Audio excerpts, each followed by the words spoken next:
Priangan. Meninggalkan Bogor berarti memasuki daerah Priangan Si Jelita. Priangan lain dari Jawa Tengah. Penduduknya etnis Sunda. Bila bicara laksana menyanyi.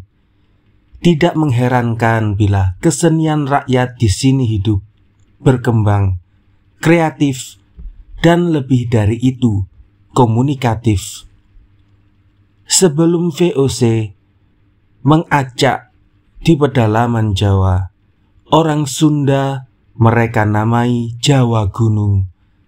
Dan etnis Sunda memang menduduki tanah pegunungan dan puncak-puncaknya bertebaran seperti sedang melakukan rapat abadi. Kehidupan damai membuat Priangan seakan membuat penduduknya tidak pernah beranjak dari gunung-gunungnya.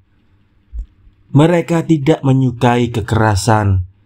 Raja-raja memerintah di sini tidak bertarung satu sama lain untuk memperebutkan tempat nomor 1 di atas dunia. Mereka beruni memecahkan kesulitan bersama melalui dialog dan persetujuan bersama. Dalam zaman satria, feodal, yang bisa menulis sejarahnya dengan peperangan. Tidak demikian di Priangan. Bisa dimengerti bila kerajaan Banten yang Islam dengan mudah dapat menyapu kerajaan Hindu Pajajaran tanpa susah payah. Dalam ofensif kedua terhadap Batavia 1629, bala tentara Mataram tidak mengulangi kekeliruannya dengan melakukan serbuan melalui laut. Pada tahun ini mereka mengambil jalan darat, pesisir utara Jawa dan pegunungan Priangan. Sebelum dapat mencapai Batavia, mereka harus taklukkan dahulu para penguasa Priangan. Dan itu mereka lakukan tanpa hambatan, karena Priangan memang tidak suka kekerasan. Ofensif kedua memang gagal juga. Tetapi justru para bupati Sunda harus membayar mahal pada Mataram dengan perasaannya, dengan kehormatannya. Putra-putra mereka disandera ke Mataram, dijawakan. Tanpa lulus dalam bahasa dan sastra Jawa, Islam Mataram, seni gamelan dan tari, pewayangan dan perbendaharaannya, mereka takkan dapat kembali ke tempat kelahiran mereka. Dan para bupatinya sendiri, raja-raja setempat Priangan, setiap tahun mereka harus datang ke Mataram, khusus untuk mencabuti rumput alun-alun bagian utara Mataram, sampai gundul. Dan Panglima Mataram yang gagal dihukum mati dengan jalan mengecor mulutnya dengan timah cair. Bumi Priangan dan masyarakatnya memang lain daripada yang di timurnya, Jawa Tengah, Jawa Timur, sampai Bali, yang menulis sejarahnya dengan perang tanpa henti. Kekuasaan menjadi tujuan dan petaruh dalam kehidupan. Maka juga tidak mengherankan sewaktu Orde Baru mendirikan kekuasaannya di Priangan tidak terjadi genosida. Bila terjadi 1-2 pembunuhan, tingkatnya hanya kriminalitas biasa. Kompeni Belanda memasuki wilayah Priangan tanpa susah payah. Dan Priangan Si Jelita dibikin jadi pundi-pundi komoditi untuk membiayai kekuasaan dan keuntungannya melalui coffee stelsel alias tanam paksa kopi. Pada segi lain, masuknya kekuasaan dan orang-orang kompeni juga mengakibatkan pergaulan seks, menyebarkan darah Eropa dalam kehidupan pribumi. Kalau seorang pendatang terpesona oleh banyaknya kecantikan di sini, bukan suatu aib. Nampaknya memang suatu kewajaran, sampai-sampai matahari, mata-mata masyhur dalam Perang Dunia I adalah juga dilahirkan di bumi Priangan ini. Baiklah, kita memasuki wilayah Priangan atau Parahyangan, tempat para hyang, leluhur atau dewa bersemayam. Jalan Raya Pos menjurus ke tenggara sejauh kurang dari 10 km sampai ke Ciawi di kaki Gunung Pangrango, menghindari kenaikan-kenaikan punggung gunung. Jalan Raya Pos membelok ke timur, menyusuri Ciliwung, dan barang 12 km kemudian sampai di Cisarua. Sepanjang jalan kemana mata memandang, terhampar kebun-kebun teh bertingkat-tingkat mendaki punggung Pangrango. Kebun-kebun kopi semacam VOC telah tiada sebagai akibat merosotnya harga kopi di dunia internasional, disusul oleh dihapuskannya Coffee Stelsel. Ruas Jalan Raya Pos Cisarua Cugenang sepanjang 22 km memotong punggung utara Gunung Pangrango. Kompeni menamainya waktu itu Gunung-Gunung Biru. Sewaktu jalan raya ini dibikin, Cisarua adalah milik tuan tanah Rimsik, dan justru di sini jalan raya itu mulai menanjak. Tak dapat dibayangkan berapa banyak kurban berjatuhan karena kecelakaan, kelelahan, kehabisan tenaga, atau kelaparan. Ini adalah benar-benar pembikinan jalan baru, tidak sekedar melebarkan. Pada waktu itu belum jadi kebiasaan menggunakan dinamit. Punggung gunung yang terjal berlipat-lipat itu harus dipapras dengan tenaga manusia. Memang sebelumnya Denles telah mengirimkan perwira-perwira Zeni untuk melakukan penyelidikan dan perintisan. Bahkan setelah jadi pun, kereta kuda tidak mampu melewatinya. Jadi kereta harus ditarik sepasang kerbau, dan tentu saja sangat lambat. Titik tertinggi yang dilewati adalah puncak. Menurut laporan seorang perwira Inggris pada 1815, bila cuaca terang, melalui jurang-jurang yang menganga di bawah kaki, pandang mata bisa mencapai Samudra Hindia di selatan dan Laut Jawa di utara. Tetapi berkali-kali melewati tempat ini tak pernah aku dapat keberuntungan membenarkan laporannya. Entah orang lain. Sebelum sampai ke Cugenang akan dilewati Cipanas. Tempat ini mendapatkan namanya karena di sini terdapat sumber air panas dengan suhu 43 derajat Celcius dengan kadar garam rendah.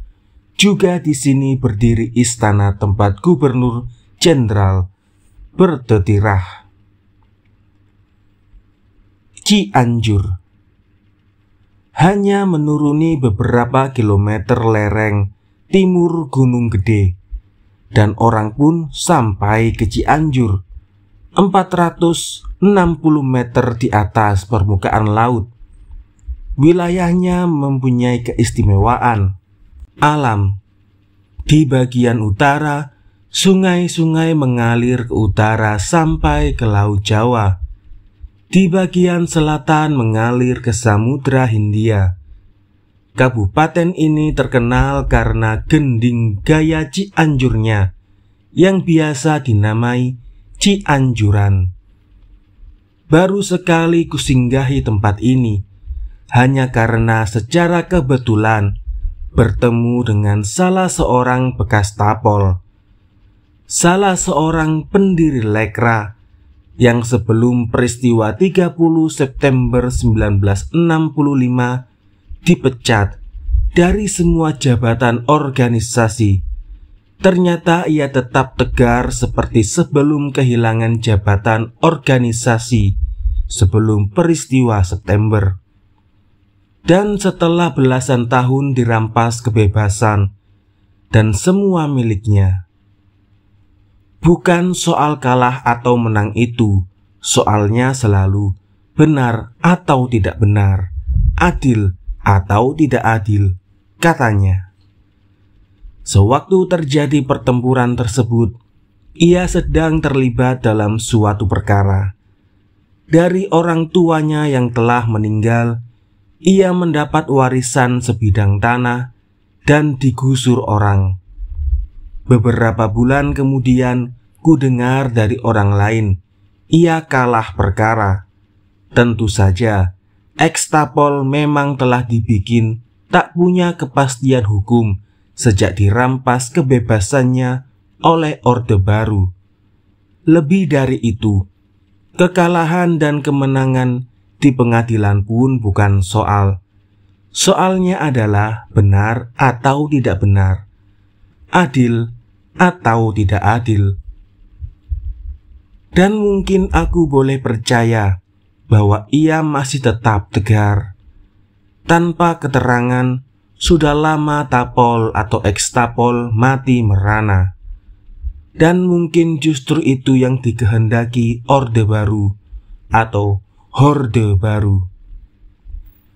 Dari Cianjur ke timur sejauh 40 km, jalan raya pos mendatar dan mendaki lagi waktu memasuki Padalarang. Pada waktu jalan ini dibikin atau ditingkatkan, Padalarang masih berupa dusun yang tak berarti. Sekarang, semasa Orde Baru, kota kecil ini biasa tercemar debu karena gempuran pada bukit-bukit kapurnya guna pembangunan. Cimahi. Barang 3 km ke tenggara, jalan raya pos sampai ke Cimahi. Sebelum 1913, tempat ini bernama Cikolokot. Perubahan nama terjadi setelah semasa pemerintahan Gubernur Jenderal Van Heutz. Bandung ditunjuk jadi tempat pemusatan tentara Hindia Belanda dan di Cikolokot dibangun tangsi besar KNIL dengan rumah sakit militer yang juga besar. Sejak itu Cimahi menjadi kota militer. Tak ada suatu kenangan padaku tentang Cimahi, tetapi sedikit tentang Padalarang. Itu terjadi menjelang akhir 1945. Sebagai serdadu berpangkat sersan mayor, aku mendapat tugas jadi kurir rahasia untuk menghubungi seorang mayor atau kolonel, aku sudah lupa, yang bermarkas di Padalarang. Perwira tersebut bernama Duyeh. Tak tahulah aku mengapa namanya tetap teringat olehku. Mungkin karena pada tahun-tahun terakhir hidupnya, ia menjabat jadi direktur penerbit pembangunan. Dan beberapa bukuku diterbitkan di sini. Maka ada kontak dengannya. Tapi di Padalarang pada 1945, sebagai rendahan, aku tak dapat bertemu dengannya. Anak buahnya yang menyampaikan surat yang kubawa. Aku harus menunggu di luar, ditemani prajurit-prajurit yang lain. Dalam ngomong-ngomong dengan mereka, seorang prajurit bercerita tentang banyaknya garong merajalela di sekitar. Yang dimaksudkannya adalah kelompok-kelompok bersenjata yang tidak bergabung dengan tentara atau laskar. Dalam vakum kekuasaan, mereka melakukan perampokan di mana saja bila dianggap tak ada penjagaan tentara atau laskar. Biasanya mereka bersenjata api pendek, senapan atau karabin pun digergaji larasnya menjadi pendek dan mudah disembunyikan. Itu untuk pertama kali kata garong ku dengar. Jadi kutanyakan apa artinya. Jawabannya singkatan dari gabungan romusang ngamuk. Aku jadi terbelalak. Soalnya karena dulunya kukira hanya di Jawa Tengah, di kalangan orang Jawa, orang suka mengada-ada mengakronimkan kata-kata bila tak bisa memberikan keterangan yang pasti. Ternyata yang demikian juga terjadi di Priangan. Apakah ini pengaruh kejawaan Mataram atau para putra Priangan, atau memang juga terjadi pada suku-suku lain? Aku tak tahu. Atau karena pengaruh Mataram itu juga dahulu VOC menamai orang Sunda, orang Priangan, orang Jawa Gunung. Aku semakin tak tahu.